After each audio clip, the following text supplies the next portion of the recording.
Hey, and welcome back to the Continuous Profit Podcast. Today we have a throwback from the vault.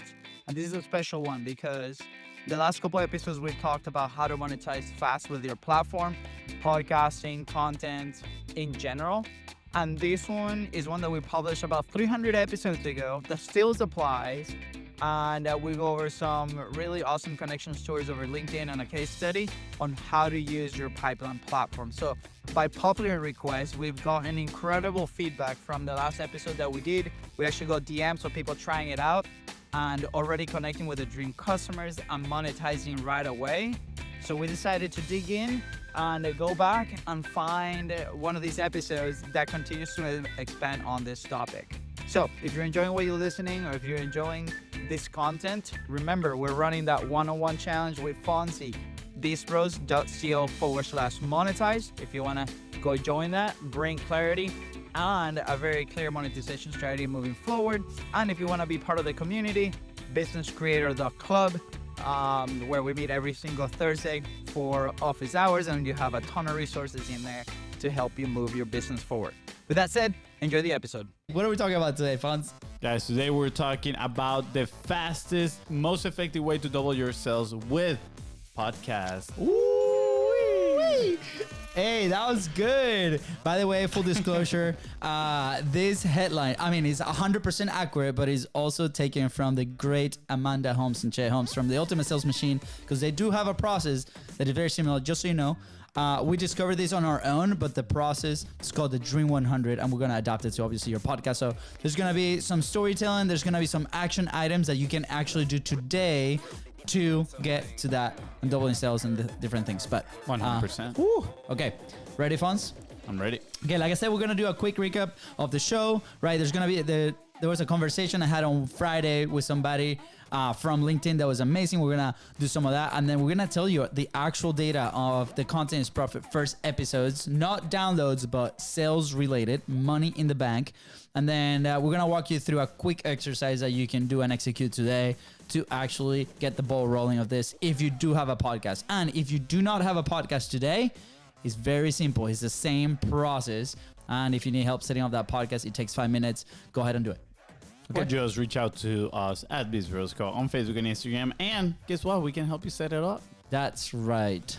So obviously, the podcast in March is going to be 3 years. 3 years old. I'm pretty sure we had like a clap sound. Just put the clap sound. Yeah, there we go. Okay. I like studio clap though. I like the studio clap. It's us. Anyways, okay. I can barely hear the claps. I know the crowd is. It's almost like my toddler. Second toddler. Luke is gonna be 4. All right. Speed it up. Don't deviate. The people want the juice. They want the good stuff. So anyways, before the show was actually a thing, COVID was about to happen. We were struggling as a business. It was just me and Fonzie, freelancers. There was no team, unclear on who we served. There was just a lot of stuff going on. You can listen back to the episodes. We go through that story. But we were stuck, right, in a place of, we needed to create something. We felt like we needed to create. We felt that need, but it was like really challenging to choose what to create, what medium to create it on. And all this crazy high pressure moment allowed us to create Continuous Profit, the podcast, the live show. And then it evolved into the thing that it is, right? So that helped us be 100% consistent. This is episode 368, right? So amazing, pat in the back. Yeah, it's a lot. It's a lot of podcasts. It's a lot of podcasts, a lot of time having conversations. But at the same time, it unlocked something really cool, which was a reliable system on how to get communication with our dream clients, the people that we wanted to serve, get feedback immediately, get referrals consistently, right? All these things that we were struggling at the time. And according to a lot of the conversations that we've had with many people that have a platform like this, those are very common friction points. So if you're going through in your head right now, it's like, oh boy, like this sounds very familiar to me. Stick around, because this is literally what got us out of the hole and is helping us move forward with our business. Any comments there, Fonz? No comments so far. I think you're doing great. Thank you. Okay, thank you. So last Friday, I mentioned that I had this conversation with Irene. Irene, she's from Spain. She's going to school in California, and we just connected over on LinkedIn. And she was building a platform. She was building a podcast to build relationships, right? And we dove right into this framework. It was not on purpose, right? We just continued the conversation for about an hour. and it was one of those light bulb moments for me personally. I'm like, this is the system. I mean, we've been talking about it, we've been preaching about it, but like, how can we nail it down with some action points for people to actually move forward, to the point that Irene, at the end of the conversation, she's like, oh my gosh, like, do you have a book? Do you have resources for this? Do you guys do workshops on this, right? And we've been talking about doing things. By the way, there's a program going on, so if you're interested a little bit more on that, let us know. But at the level of something published, just talking about this other than a podcast episode. So that obviously gave me the idea to develop that idea a little bit more, which is some of the things that we talk about the podcast, helping you do is distilling those ideas, putting it out to the world to gather feedback and obviously help the people that listen to the show. So that's why we're recording that today. Now, keep in mind, something to keep in mind is your ticket price, right? Like what do you sell, right? For us, this is a higher ticket service month to month. And this is one of the reasons why this has worked. And we've seen it with other people. So obviously the higher the ticket that you sell as a product, and we're going to talk about a business to consumer example of this on how you can implement it like this. But if it's a B2B, is even better. So we're going to share some examples of that. So keep that in mind, right? Like, what is your price point? And that will help it shape and make this worth it. Yeah. I want to share something that actually stuck to my head a long time ago. I think I heard it from Russell. He was talking about how the higher the ticket you're selling, the more time you need to spend with the person that you are trying to sell. That's why when you join a webinar and they're trying to sell you something that is like $2,000 to $5,000, it is usually like a 1 hour to 2 hour webinar, right? The more time you get to keep people in there, the more invested they already get.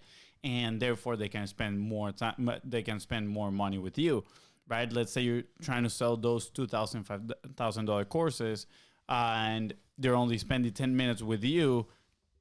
Are you building enough rapport to then present that offer, right? So that pretty much that concept applies for the platform, right? You're bringing this person to the platform.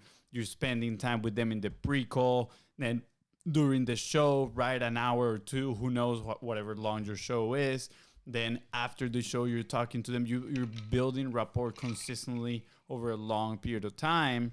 And then it's totally worth doing the offer because you build that rapport that is going to allow you to hopefully potentially close that deal as well.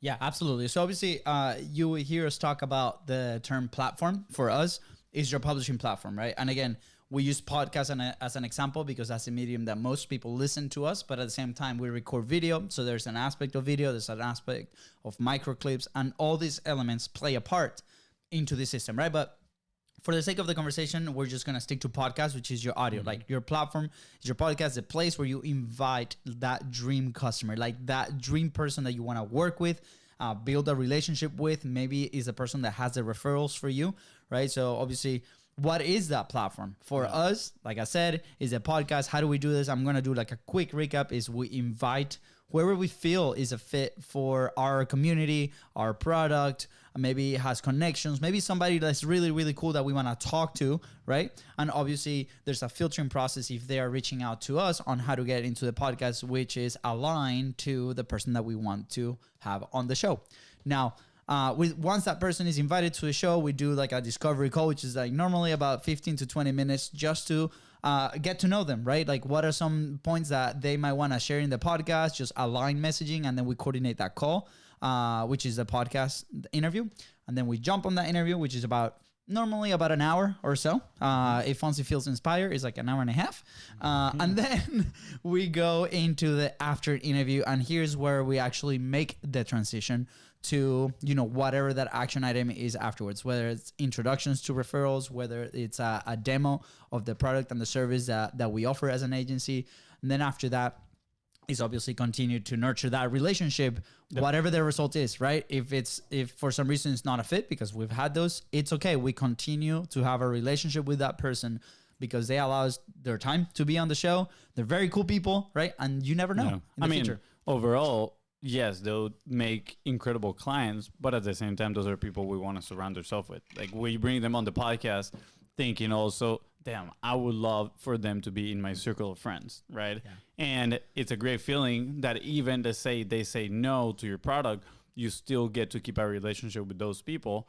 that can lead to referrals. And sometimes it just takes a longer time for them to realize like, hey, you know what? I actually want to work with this person, right? You might need to build rapport for a longer time. Amanda, right?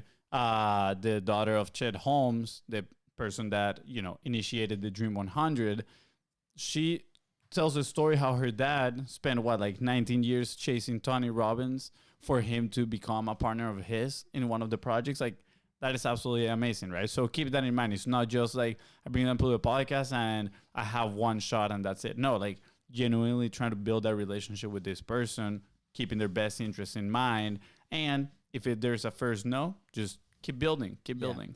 And like I said, we encourage everybody obviously to go and read the Ultimate Sales Machine, especially the Dream 100 aspect of it, right? We took some of that and together with our experience and emerge with just the podcast system and the operationals of the podcast system. Really, even before we actually knew about the Dream 100, naturally, that's the thing that started to happen, right?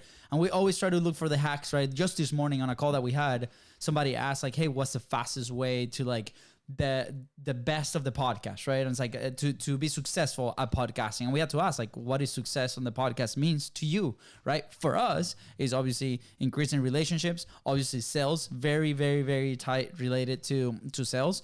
And not just the download. Downloads are amazing, and we're being connected with amazing people that are coming from listening to the show. Obviously, we thank you, we love you, we hug you, right? But initially, when we first started, it was just really challenging, right? Because of how the medium works. Now, here's some data on our first 12 months of the podcast, right? And if you're sales inclined, this will definitely, you'll probably like it very, very much, right? And this was when the system was, brand new. It was not as consistent as we would have liked to, and there's still a lot of holes to fill. Still, after 3 years, still some holes that we need to fill internally. But this is the data, right?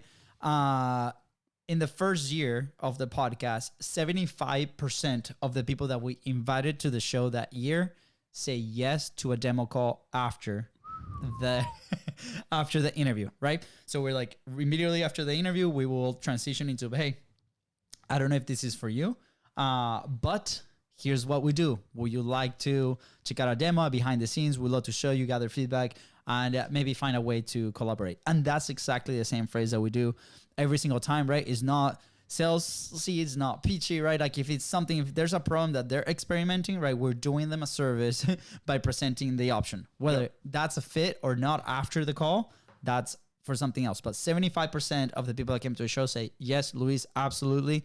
Let's go do that.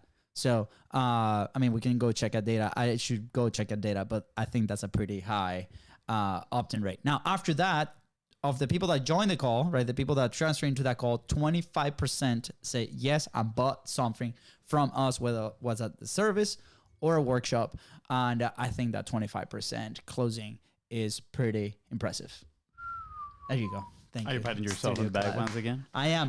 So I encourage you to share your numbers with us. But for us, like coming from no appointments and coming from no sales in a product that we're trying to get a market fit at the time, that was massive. It allowed us to get the ball rolling, putting some cash in the bank, hiring our first team members at the time as an agency, and continue to grow and evolve as a platform serving our clients and our audience. So I think for us, that was a massive win. That obviously that is our own example. There's been some businesses out there that have been implemented this system when they work with us and they have massive, amazing results. I don't know, Fonzie, if you have any thoughts, but I have a couple of examples. No, I've enjoyed the process since the day one. At the end of the day, for me personally, I enjoy making friends. And every time we got somebody cool in here and we have a good chemistry, and then that chemistry gets moved into more of the business space, right? And we get to do business with them and we get to help them. It is absolutely amazing. Yeah. So I think it's also a great filter to know whether you're working with the right people or not. Yeah. So I think this is obviously massive for service providers, right? If you're in the real estate, this is massive in the real estate, right? Any kind of transaction on a monthly basis, or if you have retainer consultants, how can you speed up this process, right? We do 3 podcasts a week because we want to have those conversations. We're in the process right now of launching a second show that's only going to be on LinkedIn. which is we just had an amazing inquiry of people wanting to be on the podcast, communicating, wanted to be interacting, and that's our best way on how we can serve them and also build that relationship. So we're gonna do it. We'll see how it goes. But for example, how does a real estate company can monetize, right? I guess, or can take advantage of a system like this. Well, there was a company locally, the Jacksonville Wealth Builders, that we worked together with a friend of the pod, Pablo Gonzalez, right? And we helped them build this system internally, right? But the people that they would bring onto the show, right? There were people, previous customers, best buyers, contacts from the city, and they'll have these amazing conversations. And then behind cameras, they will work on the best opportunities for them, which meant, right? Working on deals to buy land, working on deals to constructions in the middle of downtown, increasing the value to their audience. So there's many ways on how to do this, right? There's another example for a consultant, right? This person was in Colombia and he was struggling to get their first clients as a consultant. He was coming out of a corporate job and he wanted to make his way into the space as an independent consultant. And the first 40 episodes of his show, he decided to tell stories and this thing and this content that he thought it was amazing for the audience. But here's the truth, right? If we're not putting ad dollars behind the podcast, if we're not investing in paid, that growth can be sometimes very slow. It depends on many aspects. It depends on many in many things, like your personality. Are you actually good at delivering the content, right? Is the content actually good, right? Is the marketing around the content good? There's so many things that you need to put in place to do this. And he was having very hard time reaching out to a big amount of audience, right? I'm saying air quotations here, and get traction to get the sales call. So we're like, okay, why don't you invite to the podcast that person, right? That decision maker in the company. The topic is not going to change. You guys are going to talk about the topic that you want to talk about in your podcast. But after that, invite her to a demo or to show what you can do for them. And first guest said no. No, I'm kidding. First said no, but she immediately referred to a friend that was also a head of the division, and he was able to coach 200 salespeople because of that and get a massive paycheck. So again, amazing. That deserves a clap. Studio clap. Yeah. So again, this is just the introduction to a system. Now, I did mention that we wanted to talk about a business to consumer case, right? So in this case, who has an affiliate access? Like who has access to a massive amount of number of your direct to consumer customer, right? Is there a referral base? We have this example of somebody from our community, Tony. Tony was selling this software, or it was an accessibility solution for websites, and he was trying to sell one-on-one, and the ticket was not high enough to make this worth it one-on-one. So we're like, hey, Tony, why don't you reach, and you have a platform, you have a show on Facebook, why don't you reach out to agency owners? Agency owners have access to a ton of websites, and he found this loophole in the tax code that says that if they implemented the thing that he was doing, right, he gets a paycheck, the agency gets a paycheck, and then everybody on the as a website gets a tax deduction as well. So it was a win-win-win for everybody, and he started doing that. And immediately after, he found somebody that has 100+ relationships that they could go ahead and tackle together. So again, massive opportunity. For us, for example, we have several partnerships with different agencies, like web developers, people that have shows, people that coach podcasting, right? We don't coach podcasting per se, we come after that. So what are some relationships that you can start creating through your platform to have access to many others? As well said. Are you like mind blown right now, Fonzie? Yeah, mind blown. Clarity. My eyes are open. I'm like, whoa, what is going on? Okay, so we promised to wrap up, we were going to give you an exercise to do and to do this homework today. So again, if you have a podcast, you can execute today. If you don't have a podcast, it doesn't matter. You can do this over Facebook Live. You can do this over Instagram Live. You can do this over any type of collaboration around content. Content is the vehicle to do this, but at the same time, it's massive benefit because it builds your authority, your relevancy, and your trust in that platform. So win-win in that sense. So what else do you want, right? What else? It's like the perfect system. Anyways, so here's the exercise, right?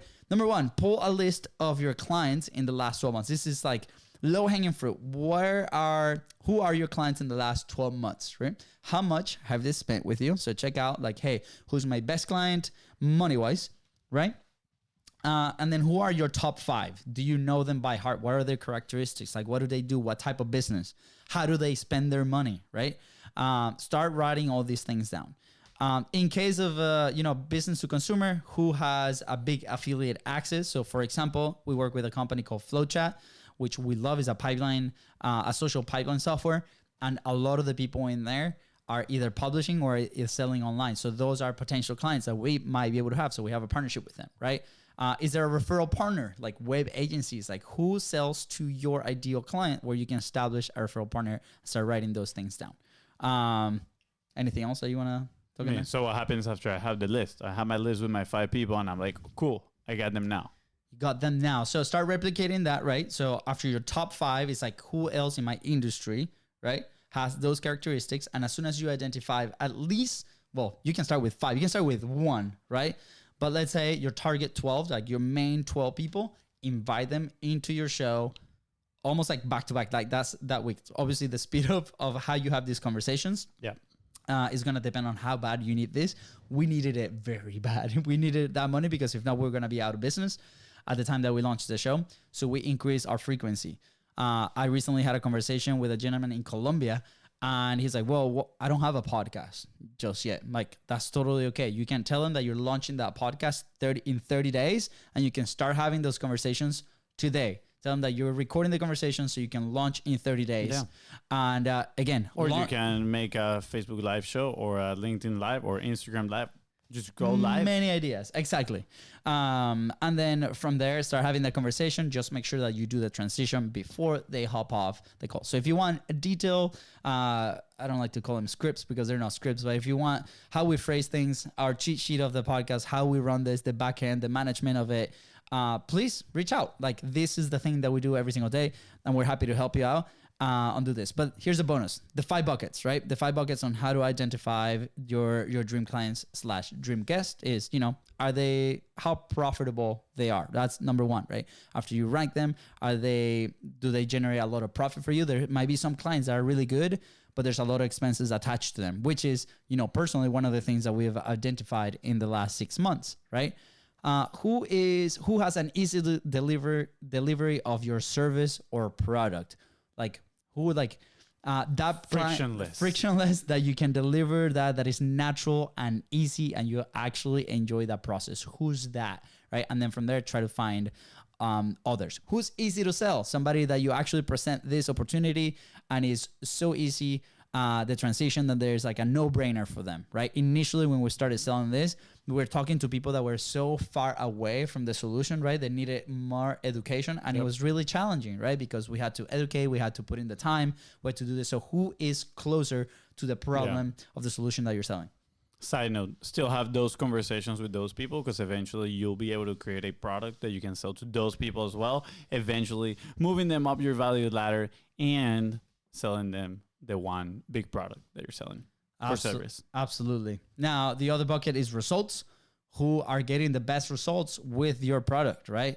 So for us, obviously, if we're focusing on revenue, it's people that sell, higher ticket, might have a list that they can reach out, might have this list of clients that they can reach out, right? Mm-hmm. They might have a team, or they might have the resources to hire a production team, right? Who is that person that is giving the best results? And then the last one is fun. Like, are you actually having fun working with that person? There's been many cases that it has not been fun for us. And that's okay. We learn from it. We are still friends, but it might not be a working relationship. So who are you having fun with that you're working with at the time? And that's your low-hanging fruit, right? Past clients, current clients, and then who are people that are very close to them. And even them, they can refer to somebody like them. Good job. That was pretty good. Should we talk about this on Podfest? Sounds like you do this for a living. Sounds like we do this for a living. Yeah. Anyways, Fonzie, any last thoughts? No, I appreciate you for, taking charge with today's episode. I think it was great. I learned a lot, guys. So I hope you did too.